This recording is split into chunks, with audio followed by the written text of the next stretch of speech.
Thank you so much. So very very good morning to all of you friends. आप सभी लोगों का yes very very good morning to all of you friends. आप दिल से स्वागत है हमारे आज के इस सेशन में, जिसके अंदर हम लोग बात करने वाले हैं इम्यून सिस्टम से रिलेटेड, रोग प्रतिकारक शक्ति से रिलेटेड।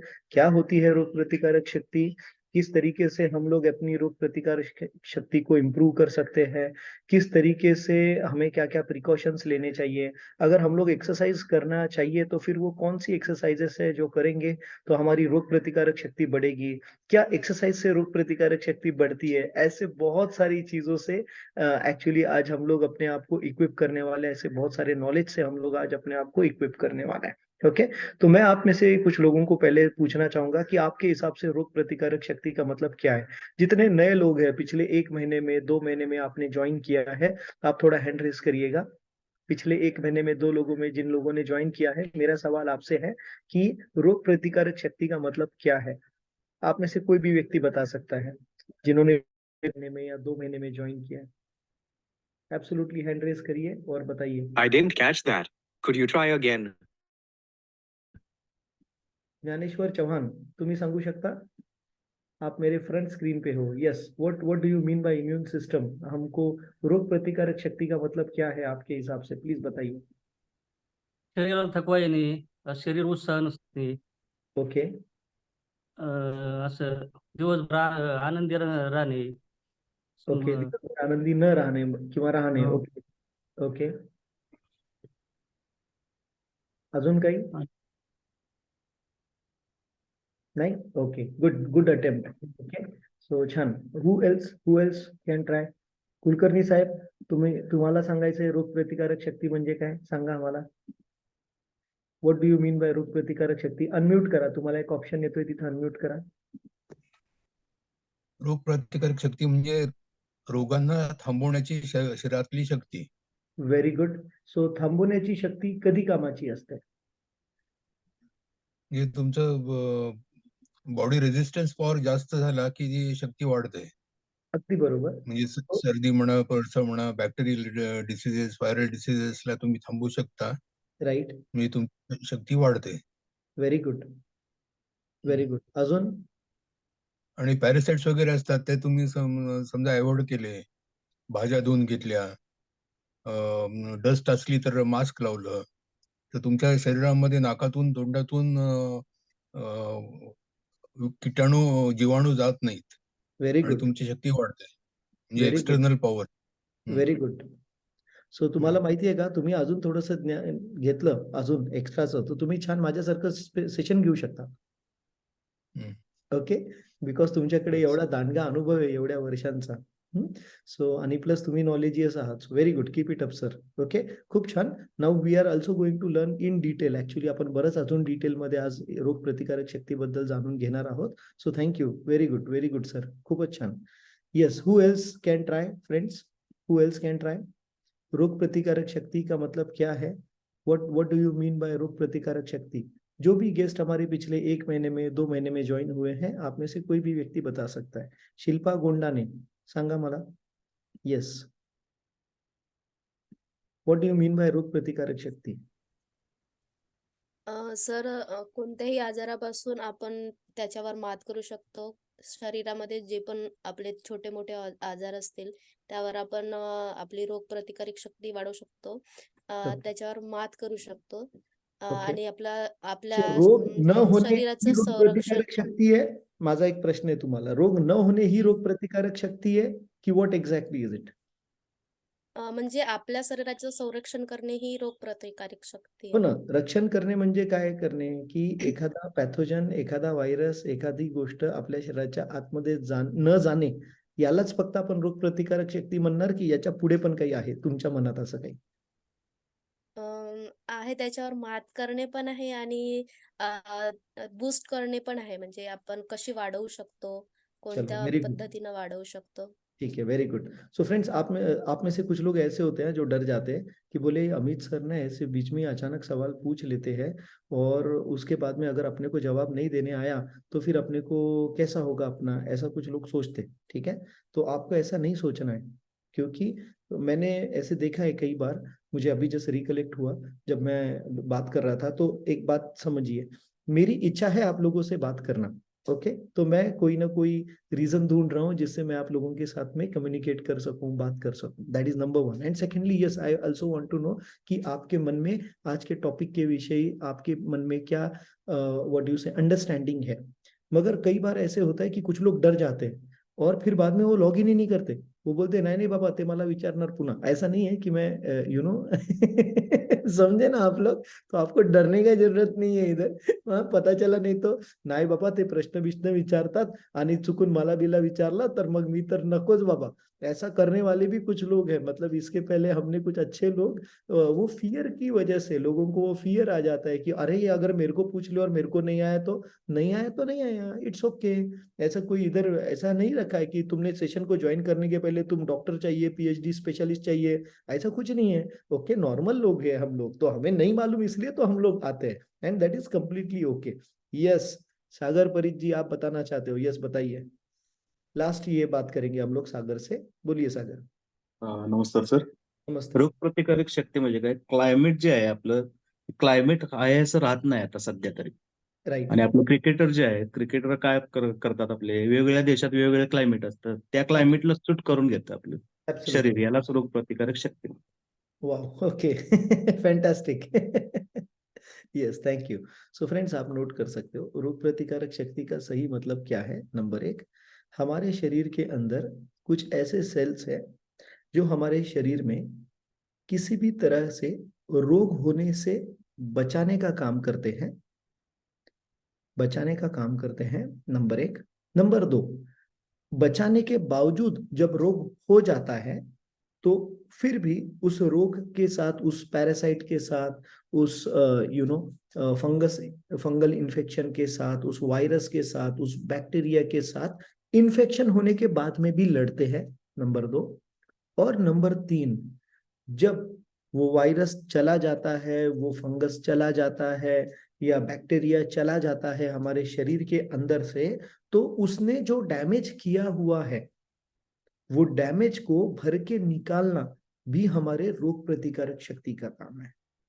तो अगर हम रोग प्रतिकारक शक्ति को ठीक से समझेंगे तो इसके तीन बड़े इंपॉर्टेंट रोल्स है। नंबर वन, पैथोजेंस को शरीर में आने नहीं देना। नंबर टू, जो पैथोजन शरीर में आ गए हैं उनके साथ लड़ाई करना, उन्हें न्यूट्रलाइज करना या उन्हें खत्म करना। लिख लीजिए, न्यूट्रलाइज करने का मतलब क्या है, खत्म करने का मतलब क्या है, क्या ये दोनों अलग है? तो कुछ हद तक ये दोनों अलग है। न्यूट्रलाइज करने का मतलब है, एग्जाम्पल देते हैं हम लोग, ओके, कि कोई एक आतंकवादी है और उसको पुलिस वालों ने पकड़ लिया और उसकी बंदूक छीन ली। अभी वो जिंदा है, मरा नहीं है, ओके, वो जिंदा है। तो वो क्या हो गया, वो न्यूट्रलाइज हो गया, because now he doesn't have any weapon. अगर उसके हाथ में कोई वेपन है नहीं जिससे वो सामने वाले को नुकसान पहुंचा सकता है, तो ही इज न्यूट्रलाइज। तो हमारे शरीर में हमारे जो रोग प्रतिकारक शक्ति के जो सेल्स होते हैं वो कई बार कुछ अलग अलग जो बाहर से आने वाले जीवाणु होते हैं उनको न्यूट्रलाइज करते हैं और कई बार उनको मार देते हैं। ओके, इस चीज को समझ लीजिएगा, that is the second part. और जो थर्ड पार्ट है इसके अंदर का, वो क्या है? वो थर्ड पार्ट है कि आने के बाद जो भी नुकसान किया, राइट, जैसे मुंबई में जो अटैक हो गए थे, टेरर अटैक्स हो गए थे और उसके अंदर बहुत सारी गोलियां चली थी, बहुत सारे होटल्स, बहुत सारी जगह पे बंदूक की गोलियां लगी होंगी, तो उसके बाद में उन्होंने क्या किया होगा, उसको फिर से नॉर्मलाइज करने का देखा होगा। एम आई राइट? तो जो भी निशान आए होंगे उसको जाने के लिए देखा होगा। So that is the third part which we can called as recovery. तो लिख लीजिए, रिकवरी कितनी फास्ट है ये बहुत मैटर करता है। रिकवरी कितनी फास्ट है ये बहुत मैटर करता है।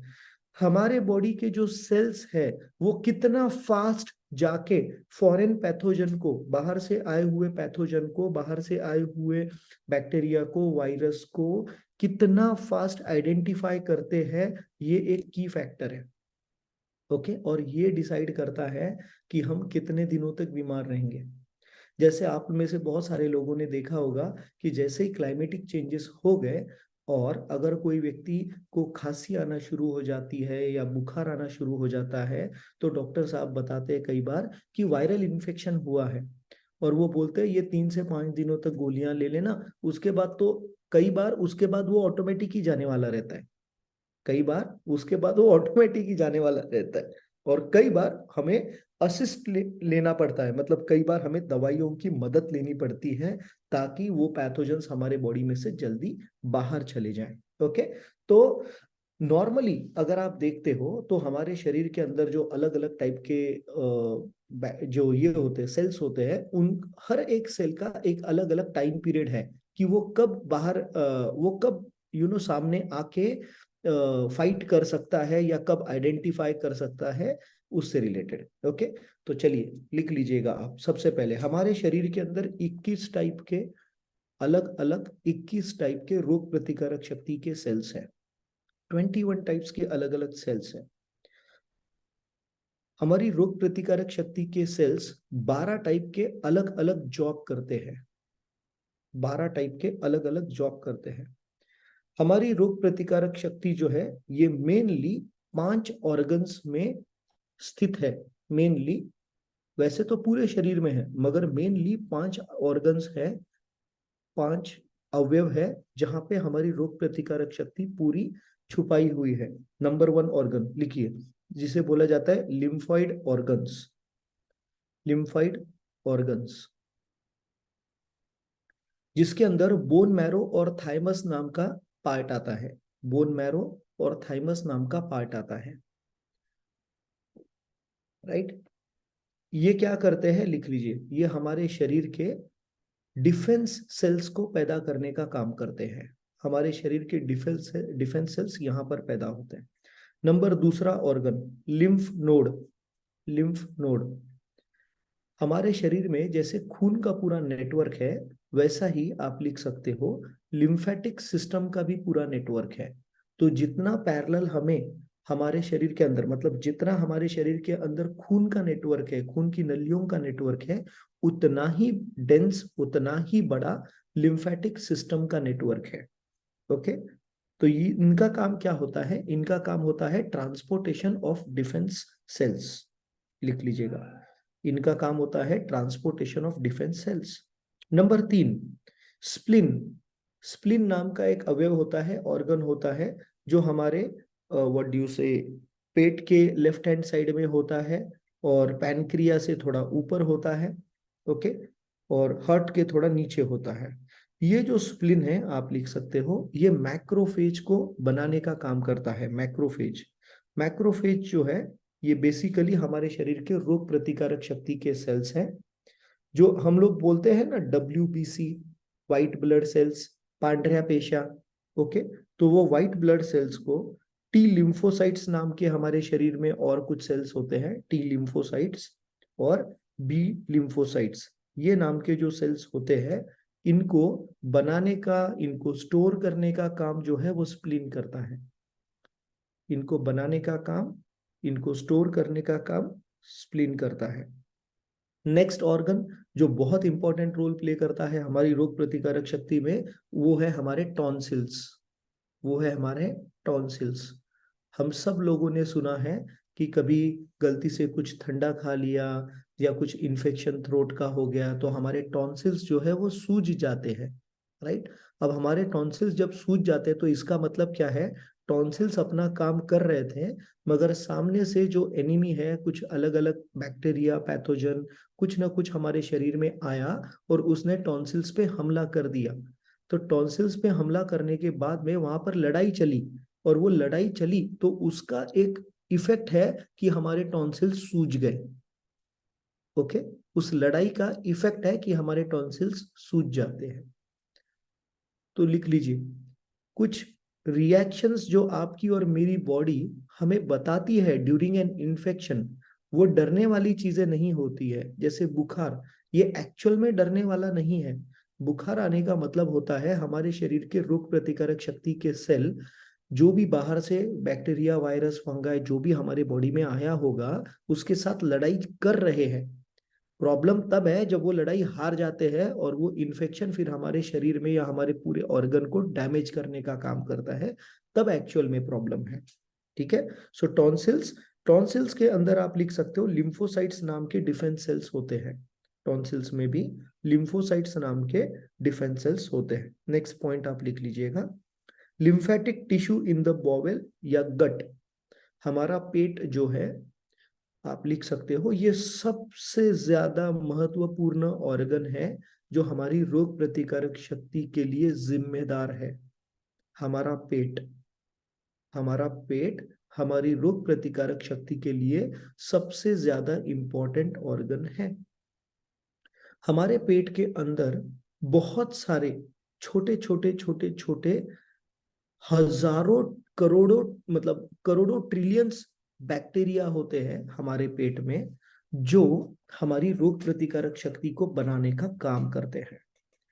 तो लिख लीजिएगा, हमारे शरीर में जो भी एंटीबॉडीज बनती है, एंटीबॉडी का मतलब बाहर से कोई जब बॉडी आती है हमारे शरीर में तो उसे खत्म करने का जो काम है वो एंटीबॉडीज करती है। तो ये एंटीबॉडीज बनाने का सबसे बड़ा फैक्ट्री हमारे शरीर के अंदर का हमारे पेट में है। तकरीबन 70%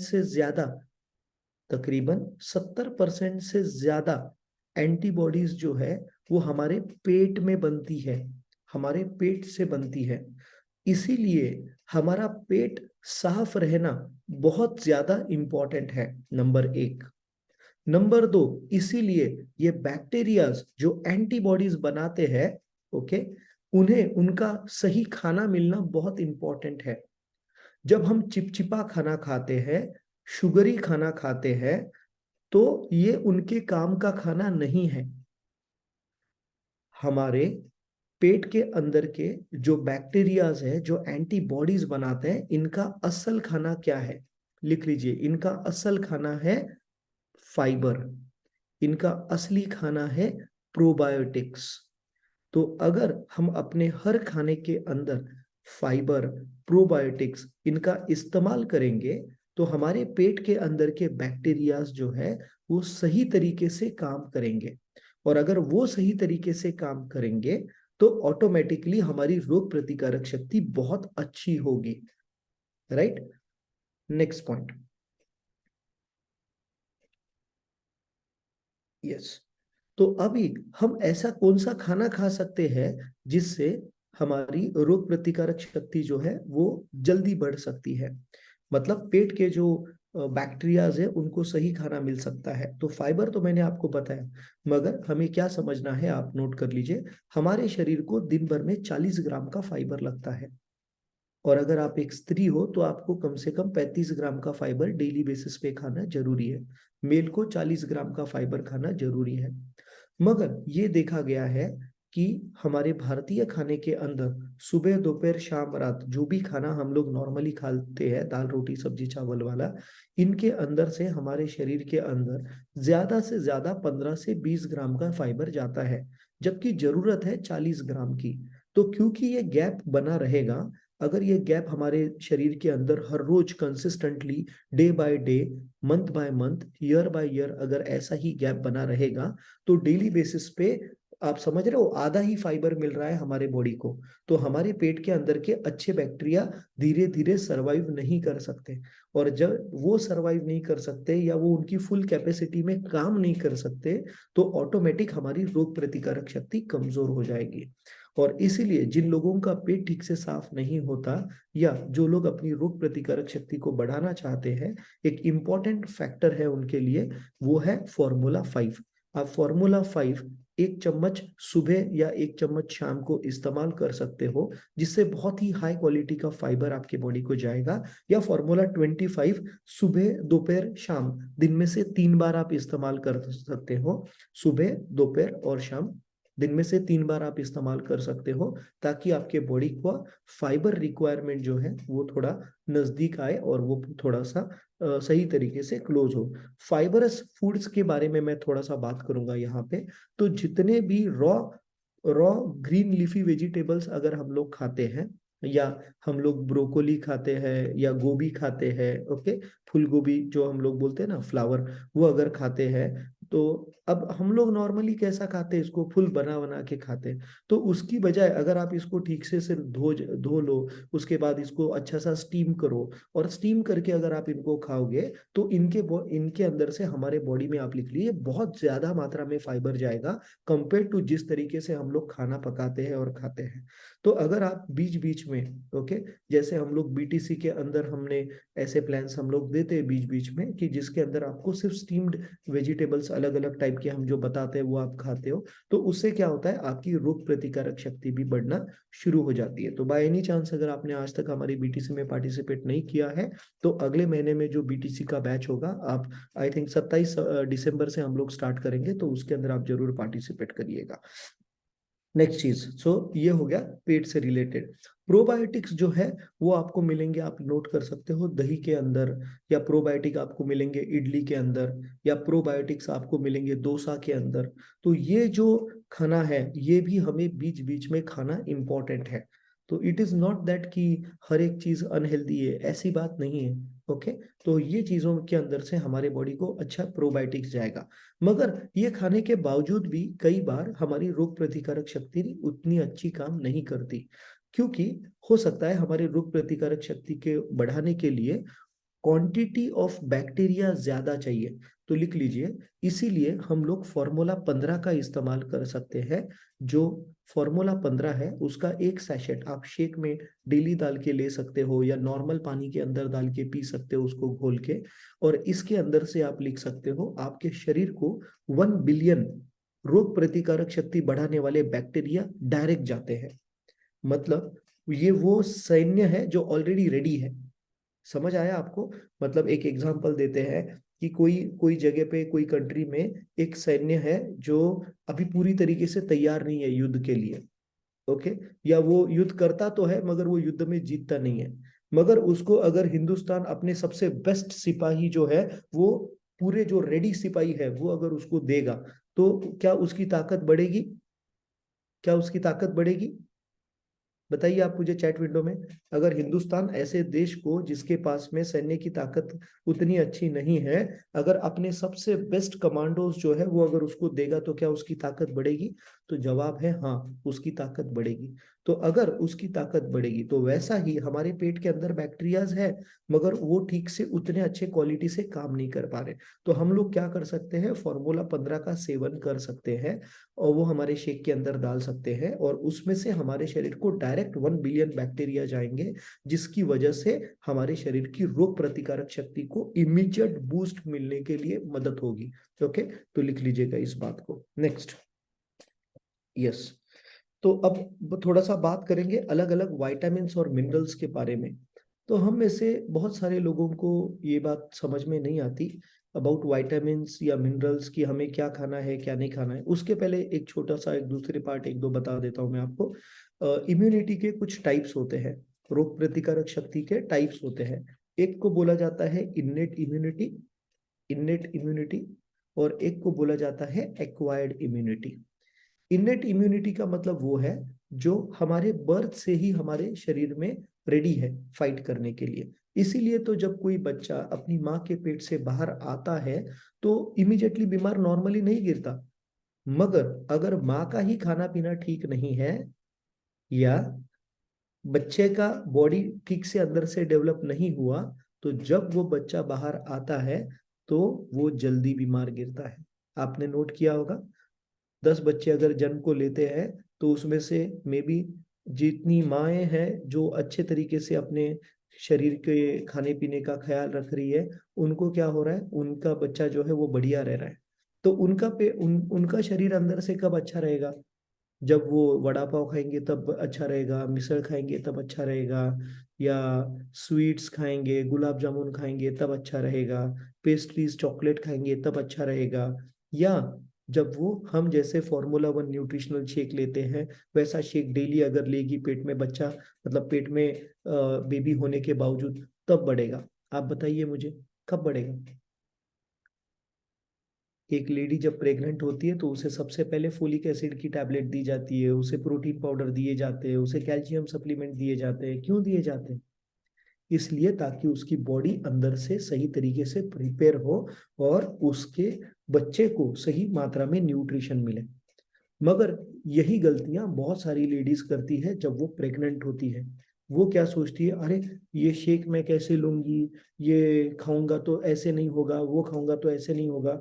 कई बार हमने ये देखा है कि बहुत सारी लेडीज को कई सालों से उनको प्रेगनेंसी नहीं रह रही होती है, मे बी उनको पीसीओडी की प्रॉब्लम होती है, पीसीओएस की प्रॉब्लम होती है, और कोई गायनेकोलॉजिकल इशू होती है, और जिसके बाद वो हमारे यहाँ पे आते हैं, उनका वेट का प्रॉब्लम होता है, वो न्यूट्रिशंस को स्टार्ट करते हैं, उनको बहुत अच्छा हेल्थ रिजल्ट भी आता है, उनकी प्रेगनेंसी भी रहती है, और उसके बाद में उनके घर में से कोई मल्टी टैलेंटेड आदमी उनको बोलता है अब ये सब बंद करो। Can you imagine? मतलब जो लेने की वजह से उसके शरीर में पूरा पोषण का गैप जो था वो भर गया, वही चीज को बंद करो बोलते हैं। क्यों? क्योंकि नॉर्मली बाहर के कंडीशन में कोई ऐसा खाता नहीं, और इनको इसकी जानकारी नहीं है कि भैया डॉक्टर साहब के पास जाओगे तो सबसे पहला खाना तो वो न्यूट्रिशन ही देंगे। और ये गलतियां हम लोग करते हैं, जिसकी वजह से फिर जो बेबी होता है वो बेबी भी पूरी तरीके से नॉर्मल है, हेल्दी है या नहीं है, इसके लिए एक बहुत बड़ा क्वेश्चन मार्क आ सकता है।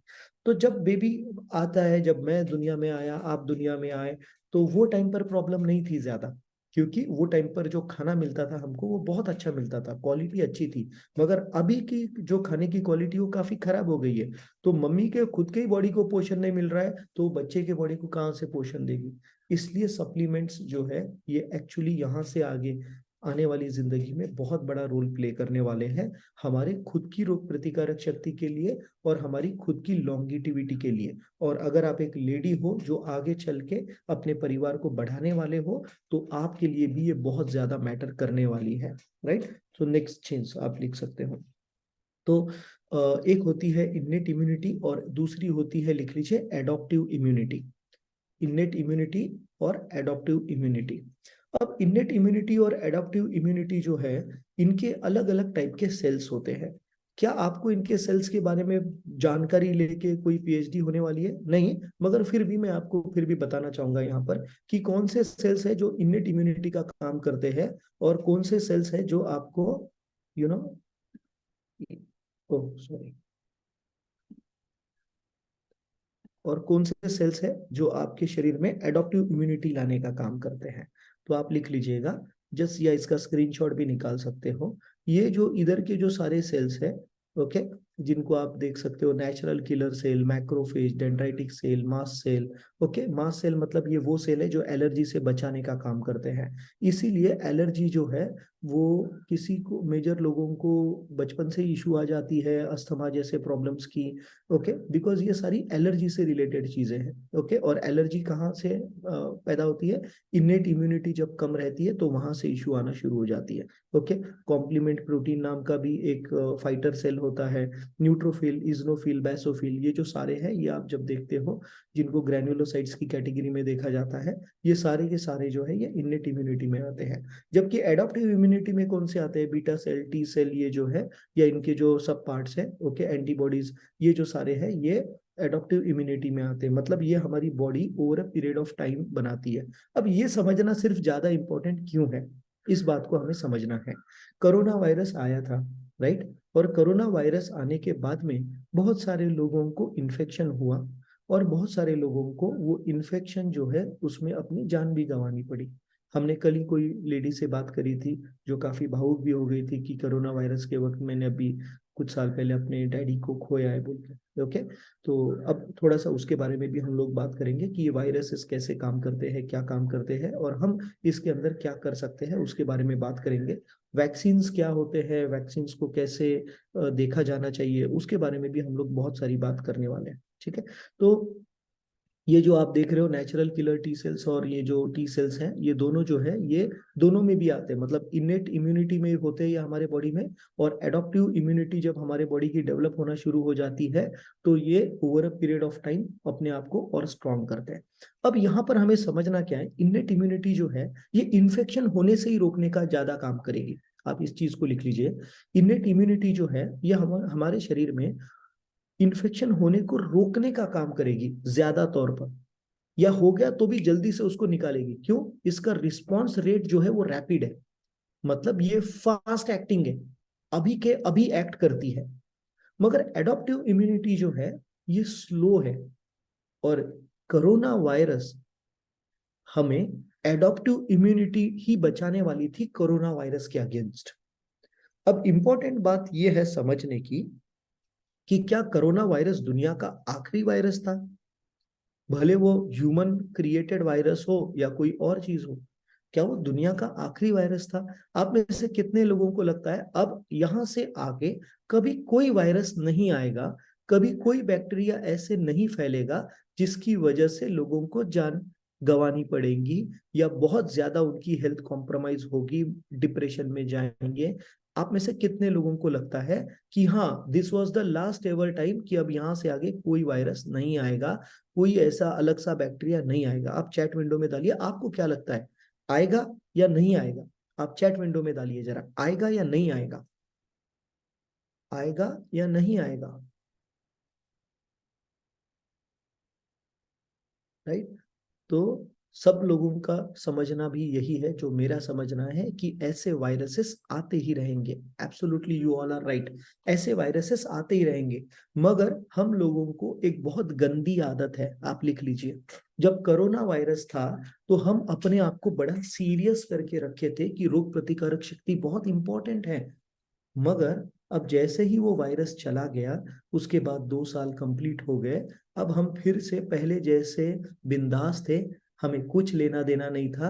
अब वैसे ही धीरे धीरे हम अपने आप को बिहेव करने लगे। अब क्या हमें फिर से कोई और वायरस चाहिए ये समझाने के लिए कि हमें अपना वेट नॉर्मल रखना चाहिए? क्या हमें हैंड वॉश ठीक से करना चाहिए जैसे कुलकर्णी सर ने बताया? क्या हमें मास्क पहनना चाहिए? इसके लिए हमें फिर से एक वायरस आने की जरूरत है क्या? आप सोचिए। और आ गया तो हम बचेंगे क्या?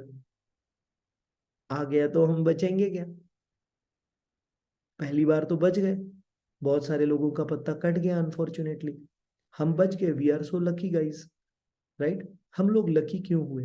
हम में से जितने लोगों को इन्फेक्शन हुआ और उसके बाद में हम बच गए, हम लकी क्यों हुए मालूम है? लिख लीजिएगा। ये हमारी जो एडॉप्टिव इम्यूनिटी है, उसने उस वायरस के अगेंस्ट में एंटीबॉडी ढूंढ ली, एंटीबॉडी ढूंढ ली।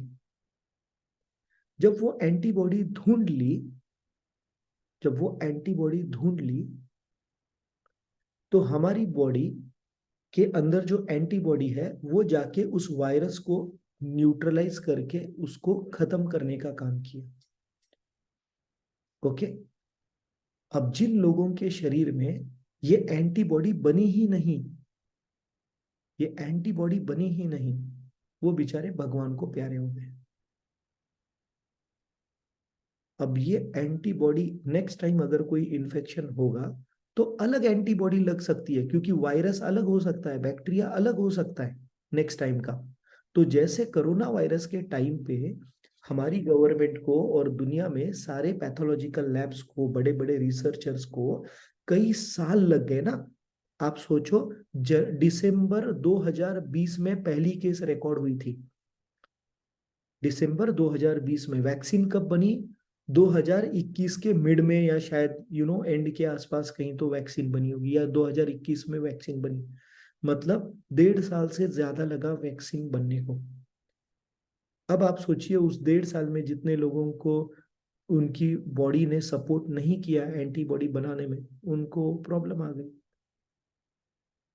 समझिएगा इस बात को। तो अभी जो नेक्स्ट टाइम वायरस कोई आएगा, वो मैन मेड हो या कुछ और मेड हो, ओके, जून 12 सो बराबर 1.5 साल हो रखा, वो मैन मेड आए या कोई प्राणी में से आए, कोई पक्षी में से आए, वो कहाँ से आया वो सेकेंडली है। हमारी बॉडी कितनी रेडी है ऐसे इन्फेक्शन से लड़ने के लिए, ये इंपॉर्टेंट है। और इसके लिए कुछ फूड्स है जो अगर हम खाते हैं तो हमारी इम्यून सिस्टम बढ़ती है। तो सबसे पहले एक मैं आपको बताता हूँ, फॉर्मूला नंबर 16, सुबह एक टैबलेट, शाम को एक टैबलेट, ये आयुर्वेदिक प्रिपरेशन है। फॉर्मूला 16 एक पूरी तरीके से हर्बल बेस्ड प्रिपरेशन है। फॉर्मूला 2 सुबह दोपहर शाम, ये एक multivitamin, multi mineral and phytonutrient से युक्त टैबलेट है। और फॉर्मूला 6 जो लोडेड है EPA, DHA और ओमेगा 3 से। ये तीनों जो है स्पेसिफिकली जो भी व्यक्ति अलोंग विथ, आप लिख लीजिए फॉर्मूला 9। आप बोलोगे सर इतने सारे फॉर्मूलाज, हाँ भैया वो रोग प्रतिकारक शक्ति को सिर्फ एक चीज नहीं चाहिए, उसको मल्टीपल चीजें चाहिए, इसलिए वो बिल्ड होने के लिए टाइम लगता है। ओके, मगर वो अगर हम लोग डेली बेसिस पे देते रहेंगे तो जब भी जरूरत होगी तो वो ठीक से फाइट कर पाएंगे।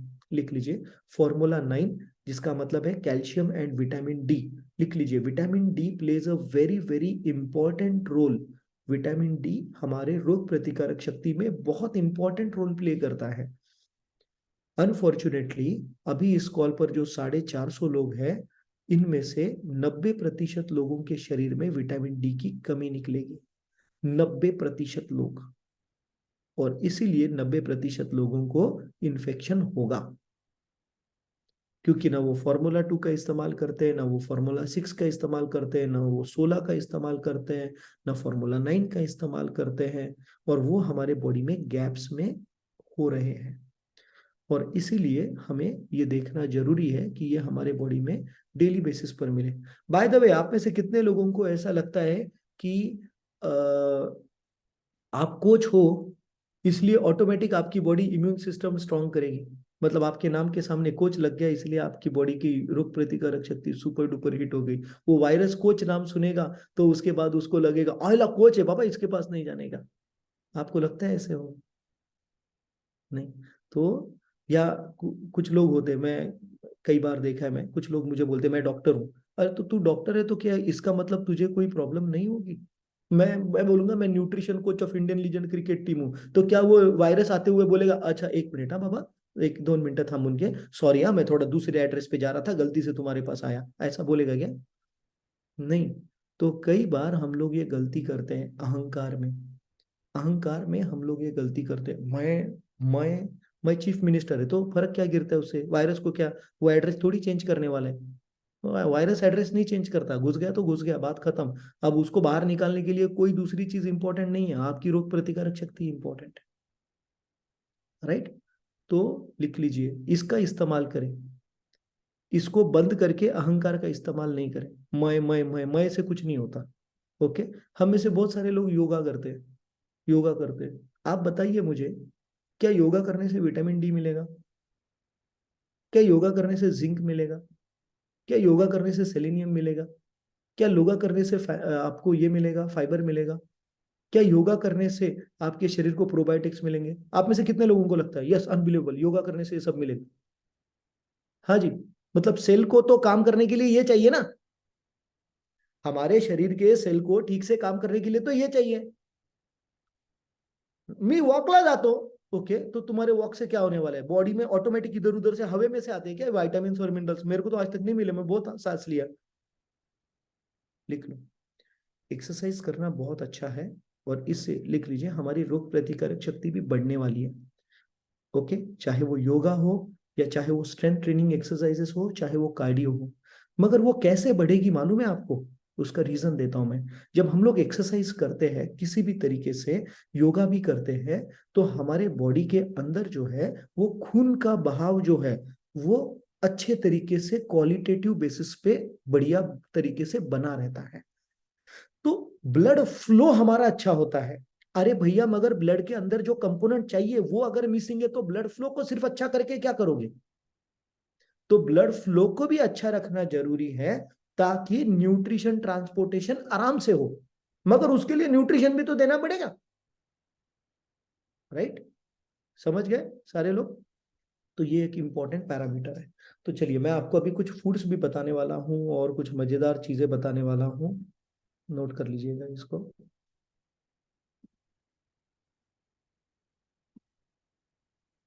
Yes, these are the foods जो नॉर्मली आप सोचिएगा हमारा भारतीय कल्चर कितना अच्छा है। इसमें से मेजर चीजें हमारे पूर्वजों ने बोला है कि यह हर खाने में डालनी है। ओके, हमारा भारतीय कल्चर इतना ग्रेट है फ्रेंड्स। हमारे हर खाने में टर्मरिक होती है, आप सोचिए, जो एंटी इन्फ्लेमेटरी है। हमारे लगभग हर खाने के अंदर जिंजर होता है।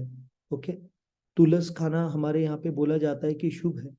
खाते कितना लोग ये अलग बात है, मगर पहले आप सोचो जब आप बच्चे थे और आपके घर में अगर तुलस का पेड़ था, तो आपकी मम्मी या आपकी दादी आपको एक तुलसी का पान देती थी या नहीं देती थी खाने को? आप में से कितने लोग ऐसे जिनकी दादी या जिनके दादा आपको देते थे, या आपकी मम्मी डैडी आपको तुलस का पान देते थे और बोलते थे हे बेटा एक खाऊंगे, एक ही पान देते थे, एक ही, और उससे रोग प्रतिकारक शक्ति बढ़ रही थी। अभी हमारे घर में तुलस का पान है ही नहीं, हम तो फ्लैट में रहते हैं। हम जो घर में रहते हैं उसका साइज ही इतना बड़ा है कि उसके अंदर तुलस का झाड़ रखने के लिए जगह ही नहीं है। सिंपल चीजें थी पहले के लोगों ने करके रखी हुई, मगर हमने बहुत सारी चीजें चेंज कर दी। आप ये सारे इसका फोटो भी निकाल सकते हो आप। These are all immune boosting foods. Pomegranate एक बहुत ही पावरफुल, मतलब अनार जो होता है, अनार, ओके, दिवाली में फटाके में फोड़ने वाला अनार नहीं, खाने वाला लाल रंग का अनार बात कर रहा हूँ। वरना पता चला कोई गलती से, मजाक कर रहा हूँ, कोई गलती से वो वाला अनार लेके आए और बोले अनार खाने के लिए बोला है। ओके, सो अनार जो होते हैं वो भी हमारे शरीर के लिए बहुत अच्छे होते हैं। आप ब्लैक टी पी सकते हो, ग्रीन टी पी सकते हो, ब्लैक कॉफी पी सकते हो, या हमारा जो फॉर्मूला 21 है वो पी सकते हो, जिससे आपके शरीर को, लिख लो, पॉलीफिनॉल्स मिलेंगे, पॉलीफिनॉल्स मिलेंगे। और ये पॉलीफिनॉल्स मिलने के कारण आपकी रोग प्रतिकारक शक्ति बढ़ेगी। और ये पॉलीफिनॉल्स हमारे शरीर में एंटीऑक्सीडेंट्स का काम करते हैं। तो एंटीऑक्सीडेंट का काम करने की वजह से हम ज्यादा सालों तक अच्छे दिखेंगे, हम बूढ़े जल्दी नहीं होंगे, हमारे बॉडी में जो रस्टिंग प्रोसेस है, गंज लगने वाली जो प्रोसेस है, इन्फ्लेमेटरी जो प्रोसेस है, वो स्लो डाउन होगी। राइट, बाकी सारी भी चीजें आप देख सकते हो यहाँ पर जो है। तो ये सारी जो है ये इम्यून बूस्टिंग फूड्स है। अभी चलिए, कुछ बहुत ही इंपॉर्टेंट विटामिन्स और मिनरल्स है जिन्हें हम बिल्कुल नजरअंदाज नहीं कर सकते। ये वो विटामिन्स और मिनरल्स है जिन्हें हम नजरअंदाज करेंगे तो हमारी रोग प्रतिकारक शक्ति खतरे में ही रहेगी। इसीलिए मैंने बोला फॉर्मूला 2 लेना, फॉर्मूला 9 लेना, फॉर्मूला 16 लेना, फॉर्मूला 6 लेना, ये बहुत इंपॉर्टेंट है। लिख लीजिए, विटामिन सी, ये हमारे शरीर में व्हाइट ब्लड सेल्स को बनाने का काम करता है।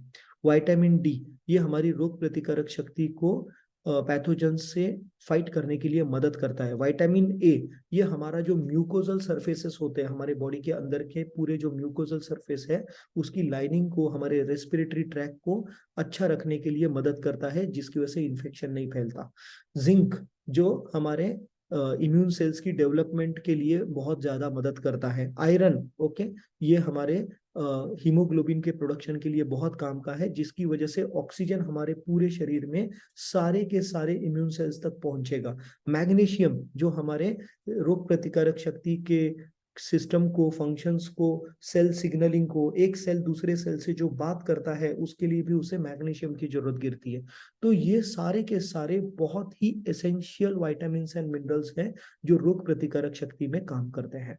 चलिए नेक्स्ट पॉइंट पे बात करते हैं। कुछ ऐसी पोजेस जो अगर आप योगा में करते हो तो उससे आपका ब्लड फ्लो बहुत अच्छा होगा, और ये ब्लड फ्लो बहुत अच्छा होने के कारण आपकी रोग प्रतिकारक शक्ति बढ़ सकती है।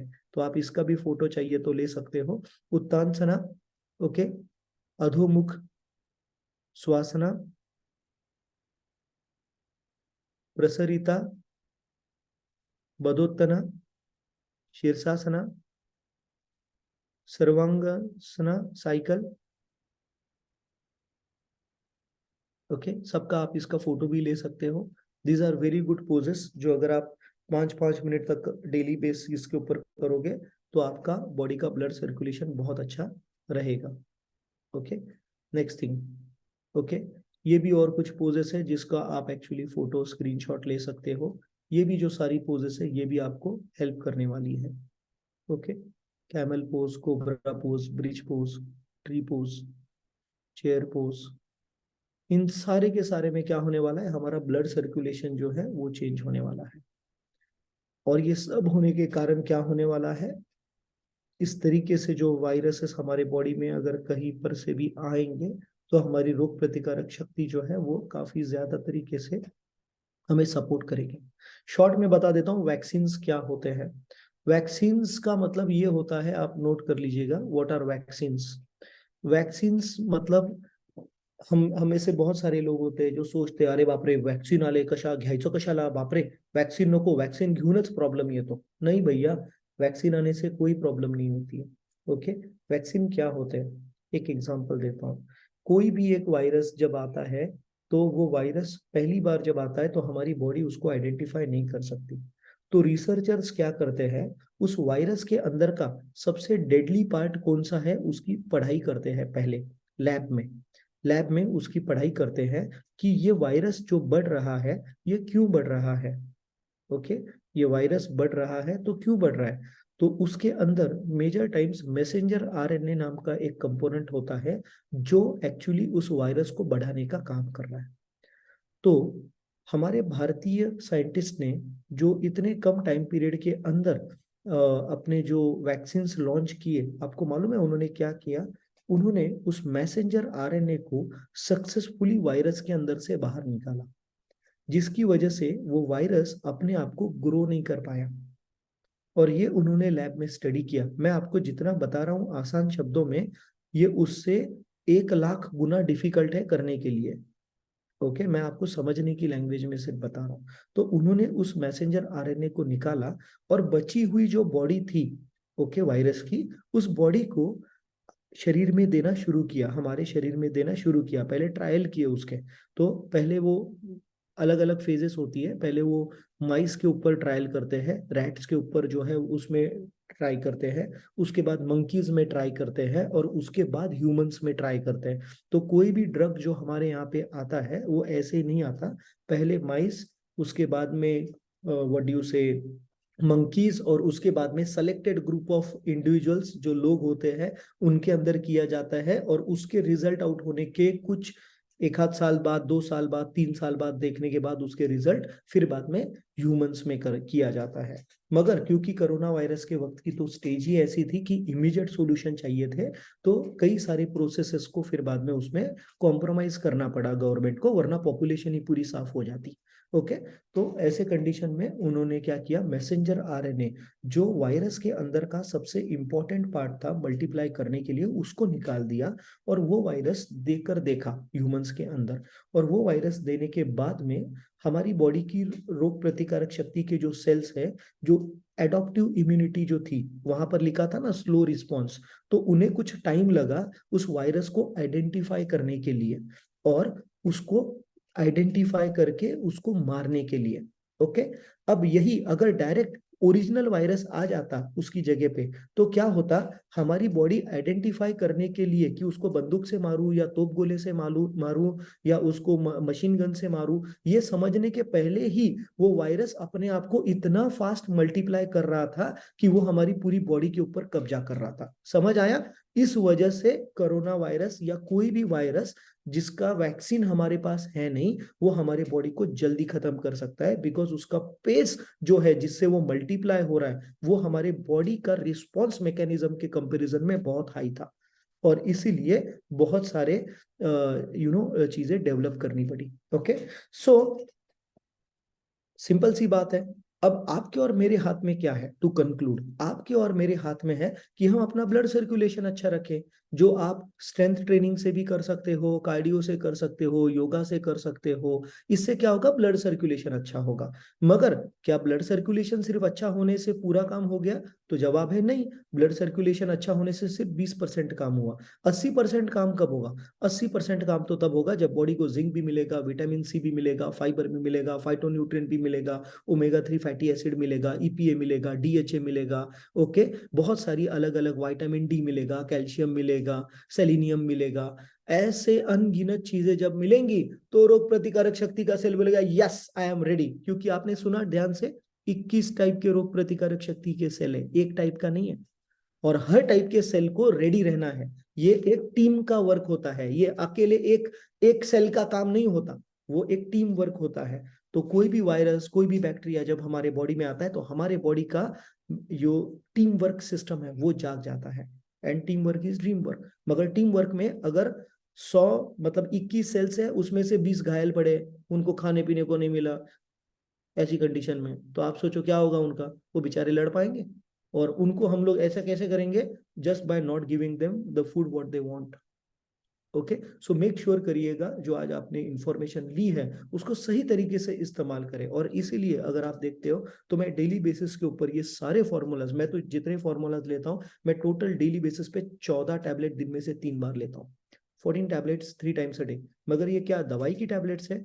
नहीं, ये वो सारे हेल्थ सप्लीमेंट्स है जो मेरी रोग प्रतिकारक शक्ति को भी अच्छा रखेंगे, मेरे स्किन को भी अच्छा रखेंगे, मेरे बाल को भी अच्छा रखेंगे, मेरी आंखों को भी अच्छा रखेंगे, मेरे हार्ट को भी अच्छा रखेंगे, सारे मल्टीपल ऑर्गन्स को अच्छा रखेंगे।